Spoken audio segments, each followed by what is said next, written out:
नमस्कार and welcome to all of you in global lookout. दोस्तों, हाल में ही एक बहुत ही ज़्यादा शॉकिंग और बहुत ही ज़्यादा अच्छी न्यूज़ आई है, आप लोग ऐसा कह सकते हो। दरअसल हुआ क्या है कि एक टेररिस्ट, जिसके बारे में मैं अगर आप लोग को बताऊं तो जिसको 2010 में ही इंडिया ने अपनी जेल से रिहा कर दिया था कि सजा पूरी हो गई, जा जी ले अपनी ज़िंदगी कुछ इस तरीके से। और इसके बाद इंडिया ने जब इसको जेल में छोड़ा, उसके बाद आप लोग कह सकते हो कई एंटी इंडिया एक्टिविटी में भी इसका नाम आया। सबसे इम्पोर्टेंट मैं आप लोग को बता दूं कि 2016 में पठानकोट एयरबेस पे जो अटैक हुआ था ना, जिसके बारे में आई होप आप लोग जानते भी होंगे, उसमें भी इसका नाम आया था। ये बताया जा रहा था कि मेन हैंडलर ही था इस पूरे चीज में, जिसकी मदद से जितने भी ये टेररिस्ट थे उनने इस एक्ट को आप लोग कह सकते हो अंजाम दिया था। लेकिन अब न्यूज ये आई है फाइनली, जो कि अच्छी न्यूज है, कि ये मारा जा चुका है पाकिस्तान में। इस पे कुछ लोगों ने आके अंधाधुंध फायरिंग की है, जिसमें इसकी मौत हो गई है। और इन सब चीजों के बाद मैं आप लोग को पूरी कहानी मैं बताऊंगा ही। उसके अलावा अगर आप लोग देखो ना, तो बहुत से आर्टिकल आज के टाइम में इस तरीके के छाप रहे हैं, जिसमें इंडिया को या फिर इंडिया की जो इंटेलिजेंस एजेंसी है रॉ, उसको आप लोग कह सकते हो मोसाद बताया जा रहा है। उसको बताया जा रहा है कि इंडिया भी जो है वो मोसाद बनने लगी है। एक मूवी आई थी बीच में, आप लोग को पता होगा, अक्षय कुमार की ये मूवी थी जिसका नाम था बेबी। इसमें एक मिनिस्टर का डायलॉग भी था, आई डोंट नो आप लोग को याद है कि नहीं। जो मिनिस्टर है वो पूछता है, तुम लोग अपने आप को समझते क्या हो, तुम लोग अपने आप को मोसाद समझते हो।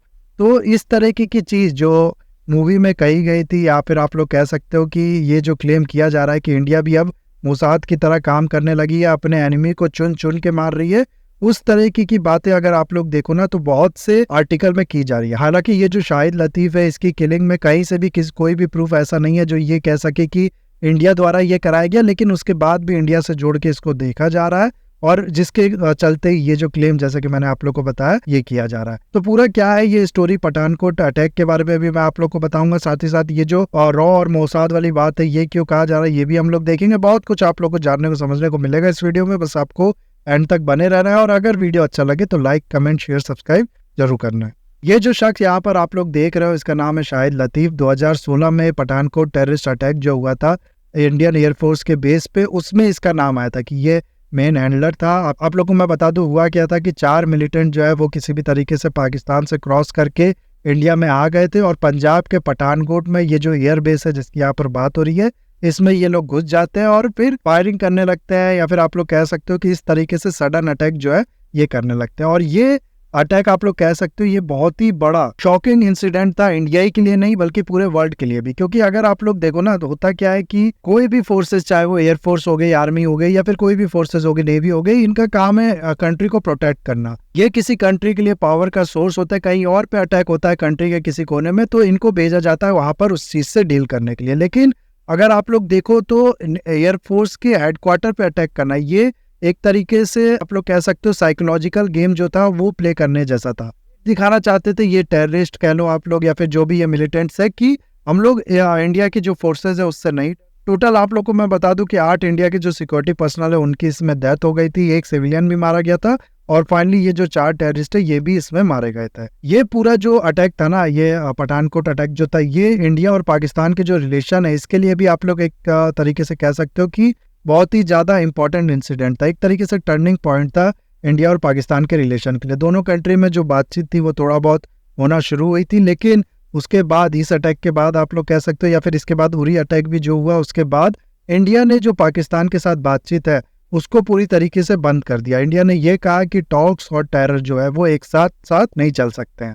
पूरी दुनिया से अगर आप लोग देखो तो इसी तरीके के रिएक्शन दिए गए थे। सारे बड़े लीडर, सारे बड़ी बड़ी कंट्री ने यही कहा था कि ये जो अटैक है ये इसलिए कराया गया है ताकि इंडिया और पाकिस्तान के बीच में जो बातचीत है ना, वो जो शुरू हुई है उसको किसी भी तरीके से डिसरप्ट किया जाए। साथ ही साथ बड़े बड़े लीडर्स जैसे कि बराक ओबामा हो गए, सब ने यही कहा था कि इस अटैक के बावजूद भी जो दोनों कंट्री है, इनके पीस टॉक जो लोग ने शुरू किया है उस पर कोई भी असर इन लोग को इंश्योर करना चाहिए कि नहीं पड़े। लेकिन उसके बाद, जैसा कि मैंने आप लोग को बताया, दोनों कंट्रीज में बातचीत बहुत ज्यादा कम हो गई, और फाइनली जब सितंबर में ही 2016 में उरी अटैक हुआ, तो उसके बाद इंडिया ने अपना, आप लोग कह सकते हो, पहला बड़ा रिस्पांस जो है टेररिज्म के खिलाफ वो दिया है। इंडिया ने सर्जिकल स्ट्राइक किया था, जिसके बारे में आई होप आप लोग को पता होगा। तो नाउ ये जो अटैक था ना, पठानकोट अटैक, इसमें अगर आप लोग देखो, जैसा कि मैं आप लोग को पहले भी बता चुका हूँ, ये शाहिद लतीफ जो था ये मेन हैंडलर था। ये लश्कर तैयबा के लिए काम करता था। साथ ही साथ ये जो ऑर्गेनाइजेशन थी जिसके ऊपर इस अटैक का इल्जाम लगा, हरकत उल मुजाहिदीन, उसके साथ भी इसके लिंक थे, और उसके जो ये मिलिटेंट थे उसको इसने वेपन्स हो गया या फिर बाकी भी जो मैप्स वगैरह हो गए, इस तरीके की बहुत सी मदद की थी, जिसकी वजह से ये जो अटैक है इसको अंजाम दे पाए। इसके बारे में थोड़ा मैं आप लोग को बता दूं, ये पाकिस्तान के गुजरानवाला में एक जगह है अमीनाबाद। लखनऊ में मैं रहता हूँ, लखनऊ में भी एक अमीनाबाद है, इसलिए मेरे को ये याद है। तो पाकिस्तान में गुजरानवाला जो है वहाँ पर एक जगह है अमीनाबाद, वहाँ से ये बिलोंग करता था और धीरे धीरे ये जो अपने टीन एज में जब पहुंचा तभी से ये रेडिकलाइज होना शुरू हो चुका था। उसके बाद ऐसा बताया जाता है कि 1990 में ये इंडिया में एंटर हुआ हरकत उल मुजाहिदीन का ऑपरेटिव बन के, और 1994 में फिर इसको यहाँ पर अरेस्ट कर लिया गया इसकी एक्टिविटी की वजह से। और मसूद अजहर, जिसका नाम आई होप आप लोग ने काफी बार सुना होगा, इसको और ये शख्स जो है शाहिद लतीफ, इन दोनों को एक ही जेल में रखा गया था, जिसकी वजह से और इसके अंदर एंटी इंडिया जो सेंटिमेंट है वो डेवलप हुआ काफी ज्यादा। ये जो मसूद अजहर है वो जहर उगलता था इंडिया के खिलाफ, और जिसकी वजह से ये और भी ज्यादा एंटी इंडिया हो गया। 1999 में आप लोग को पता होगा कि एक प्लेन का हाईजैकिंग हुआ था, IC-814, इसमें जो टेररिस्ट थे जिनने ये प्लेन हाईजैक किया था उन्हें कई टेररिस्ट को छोड़ने की डिमांड रखी थी इंडिया से कि इनको छोड़ोगे तभी हम लोग ये जो प्लेन है इसको छोड़ेंगे और इनके अंदर जो पैसेंजर है उनको नहीं मारेंगे। और उसमें मैं आप लोग को बता दूं मसूद अजहर था, साथ ही साथ एक दो और टेररिस्ट का नाम था, साथ ही साथ ये जो शाहिद लतीफ है ना, इसका भी नाम लिया था टेररिस्ट ने कि इसको भी छोड़ो तभी हम लोग ऐसा करेंगे। लेकिन शाहिद लतीफ को उस टाइम पे नहीं छोड़ा जाता, और बाकी ये जो मसूद अजहर और एक दो और टेररिस्ट, टोटल 3 टेररिस्ट छोड़े थे इंडिया ने, जिसके बाद ये जो प्लेन है इसके जो लोग हैं आप लोग कह सकते हो ये वापस आए थे इंडिया में। 2010 में फाइनली इसकी सजा जो है वो पूरी हुई ऐसा बताया जाता है। कुछ लोग ये भी कहते हैं कि इंडिया ने पीस जेस्चर दिखाते हुए इसको और साथ ही साथ 24 और टेररिस्ट जो थे, टेररिस्ट थे या फिर पाकिस्तान के जो लोग इंडिया के जेल में कैद थे उनको छोड़ा था, और तब से ये रह रहा था पाकिस्तान में। आजकल के बारे में मैं आप लोग को बताऊं तो ये एक मस्जिद है पाकिस्तान के सियालकोट डिस्ट्रिक्ट में, नूर मदीना मस्जिद, उसमें मौलवी बना हुआ था। तो मौलवी का वहां पर ये काम करता था, और अचानक से क्या हुआ, अभी कल के दिन यानी 11 अक्टूबर को 3 लोग एक बाइक पे बैठ के आते हैं, अचानक से इस पे फायरिंग करने लगते हैं। इसके साथ इसका भाई भी होता है, उसको भी गोली लगती है, और फाइनली ये दोनों लोग इस अटैक में मारे जाते हैं।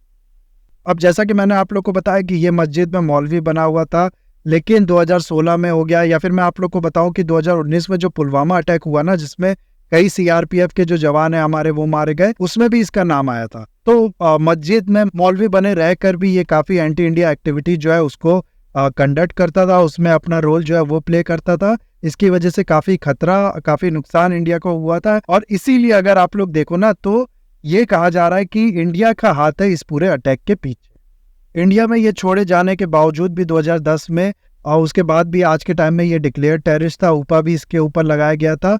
और हाल में जो इंडिया द्वारा डिक्लेयर टेररिस्ट है या फिर एंटी इंडिया एक्टिविटी फैलाने वाले जो लोग हैं, उनका जिस तरीके से आप लोग कह सकते हो किलिंग हो रही है, उसको देखते हुए और इसको देखते हुए काफी ज्यादा सिमिलरिटी इन दोनों में बताई गई है। और इसीलिए जैसा कि मैंने आप लोग को बताया, इंडिया से इस चीज को जोड़ के देखने की कोशिश की जा रही है। यहाँ पर आप लोग देख सकते हो ये एक लिस्ट है जिसमें कुछ, ये मैं पूरे नाम नहीं, मैं आप लोग को बता रहा हूँ, कुछ उन टेररिस्ट के नाम है, कुछ उन एंटी इंडिया एक्टिविटी करने वाले या फिर उसको प्रमोट करने वाले लोगों के नाम है जिनकी हाल में किलिंग हुई है। निजार का नाम आप लोग काफी बार आई होप सुन चुके होंगे। इंडिया और कनाडा के बीच में इसी को लेके काफी ज्यादा बवाल हुआ है, और अब ये कहा जा रहा है कि ये जो निजर की किलिंग थी और उसके बाद फिर ये जो शाहिद लतीफ की किलिंग हुई है पाकिस्तान में, और इसके अलावा भी कई आप लोग कह सकते हो कि जो टेररिस्ट थे उनकी किलिंग हाल में हुई है पाकिस्तान में। उसके बाद ये अंदाजा लगाया जा रहा है कि कनाडा और पाकिस्तान ये दोनों यूनाइट हो जाए इंडिया के अगेंस्ट में। और ऑलरेडी अगर आप लोग देखोगे ना तो कनाडा जो है उसने UAE हो गया या फिर जॉर्डन हो गया या बाकी कंट्रीज हो गई, उनके साथ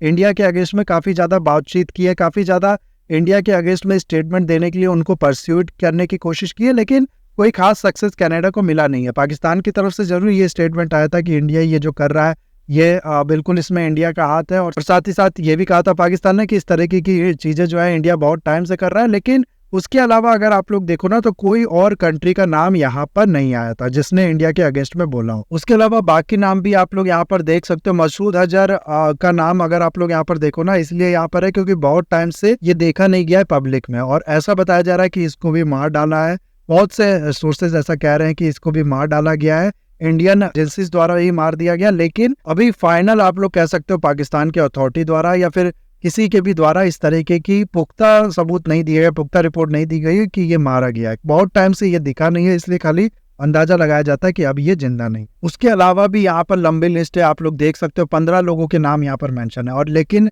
मैं आप लोग को बताऊं ना, सिर्फ 15 लोग नहीं, इससे अलावा कई ऐसे एंटी इंडिया एक्टिविटी को प्रमोट करने वाले या फिर एंटी इंडिया एक्टिविटी में इन्वॉल्व होने वाले लोग हैं जिनकी हाल में किलिंग हुई है। यहाँ पर 15 मेन के नाम है। खंडावा आप लोग को नहीं पता तो मैं बता दूं कि हाल में आप लोग को ये पता होगा कि यूके में जो इंडिया की एम्बेसी है उस पर काफी ज्यादा एक तरीके से आप लोग कह सकते हो मिसबिहेव करने की कोशिश की थी जो भी खालिस्तानी प्रोटेस्टर थे या फिर खालिस्तानी टेररिस्ट थे उनके द्वारा। और इन सब चीजों के पीछे जो मास्टरमाइंड था ना, उसका नाम था खंडावा। और इंडिया का फ्लैग भी आप लोग को पता होगा उतारने की कोशिश की गई थी। वहां पर जो येलो फ्लैग है खालिस्तान का, वो फैलाने की कोशिश की गई थी। तो इन सब के पीछे जो खंडावा था ना, इसकी भी हाल में किलिंग कर दी गई थी किसी के द्वारा, तो उसका भी नाम इसीलिए यहाँ पर है। उसके अलावा भी आप लोग देखो ना तो कई नाम यहाँ पर आप लोग को देखने को मिल जाएंगे जो कि एंटी इंडिया एक्टिविटी में इन्वॉल्व थे, जिनकी हाल में किलिंग हुई। और ये किलिंग ज्यादा आप लोग देखोगे ना तो 2019-2020 के बाद से ही शुरू हुई है, जिसमें से सबसे ज्यादा अगर आप लोग देखो तो इसी साल देखने को मिली। और यही कारण है, अगर आप लोग देखो ना तो पहले इंडिया इस तरीके के काम जो है, इस तरीके की एक्टिविटी जो है वो नहीं करता था। लेकिन अब ये जो इंडिया का नया रूप है, एक तरीके से इंडिया ने मॉरल पॉलिसी जो ये फॉलो करता था उससे अपने जो दूरी बना ली है कि अब हम लोग वो नहीं करेंगे जो सही होगा, अब हम लोग वो करेंगे जो हमारे लिए सही होगा। इस तरीके की जो फॉरेन पॉलिसी है, इसको देखते हुए ये बहुत से लोग, बहुत से आर्टिकल आप लोग देखोगे ना तो ये कह रहे हैं कि इंडिया की भी जो इंटेलिजेंस एजेंसी है वो मोसाद के लाइन पे काम कर रही है। ये भी अपने एनिमीज जो है उनको चुन चुन के मार रही है, ढूंढ ढूंढ के मार रही है। से मोसाद करता है। आप लोग को पता होगा कि म्यूनिक टेररिस्ट जो थे, जिनने इजराइल की एक पूरी टीम जो है उनको आप लोग कह सकते हो बंदी बना लिया था, और फिर उस पूरी ओलंपिक टीम के जो मेंबर थे उन सबको मार डाला गया था। जिसके बाद इजराइल ने जो भी इस चीज में डायरेक्टली और इनडायरेक्टली इन्वॉल्व थे उन लोग को ढूंढ ढूंढ के मारा था। ठीक वैसे ही अब इंडिया भी कर रहा है। इस तरीके की बातें यहाँ पर की जा रही है। अजीत डोवाल का आप लोग को बहुत पुराना एक आप लोग कह सकते हो स्पीच है, अगर आप लोग ने देखा हो तो उसमें डायरेक्टली उनने ये धमकी दी है पाकिस्तान को कि तुम लोग ने एक और मुंबई किया तो बालूचिस्तान से तुम लोग अपना हाथ जो है वो धो बैठोगे।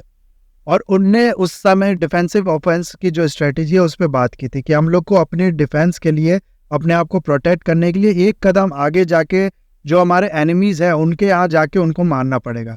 तो इस तरीके की बातें जो है वो अजीत डोवाल ने उस टाइम पे की थी। और उसके बाद इंडिया की ये जो पॉलिसी है, हालांकि मैं अभी फिर कह दूं कि अभी तक इसमें कोई भी इस तरीके के प्रूफ नहीं हुए है। कनाडा ने भी जो बात की थी कि इंडिया का रोल है, उसने भी कोई प्रूफ नहीं दिए थे। लेकिन उसके बाद भी इसको इंडिया के साथ जोड़ के देखा जा रहा है। और साथ ही साथ इस पूरी पॉलिसी को देखते हुए ये कहा जा रहा है कि इंडिया की भी जो इंटेलिजेंस एजेंसी है रॉ, वो मोसाद की तरह बनती जा रही है। तो यहाँ मैं आपसे पूछना चाहूंगा कि क्या ये जो किलिंग्स है ये वाकई में इंडिया द्वारा किया जा रहा है, या फिर कोई और आप लोग कह सकते हो इसमें रोल प्ले कर रहा है, या फिर किसी आपसी रंजिश के मारे ये मारे जा रहे हैं? आपको क्या लगता है मेरे को जरूर बताइएगा कमेंट में। साथ ही साथ ये भी बताइएगा कि अगर इंडिया ऐसा कर रहा है तो ये सही कर रहा है कि नहीं। बाकी इस वीडियो को मैं यहाँ पर करता हूँ खत्म। आई होप वीडियो आपको अच्छा लगा होगा। इसे लाइक, कमेंट, शेयर, सब्सक्राइब जरूर कीजिएगा। That's all, have a nice day, take care.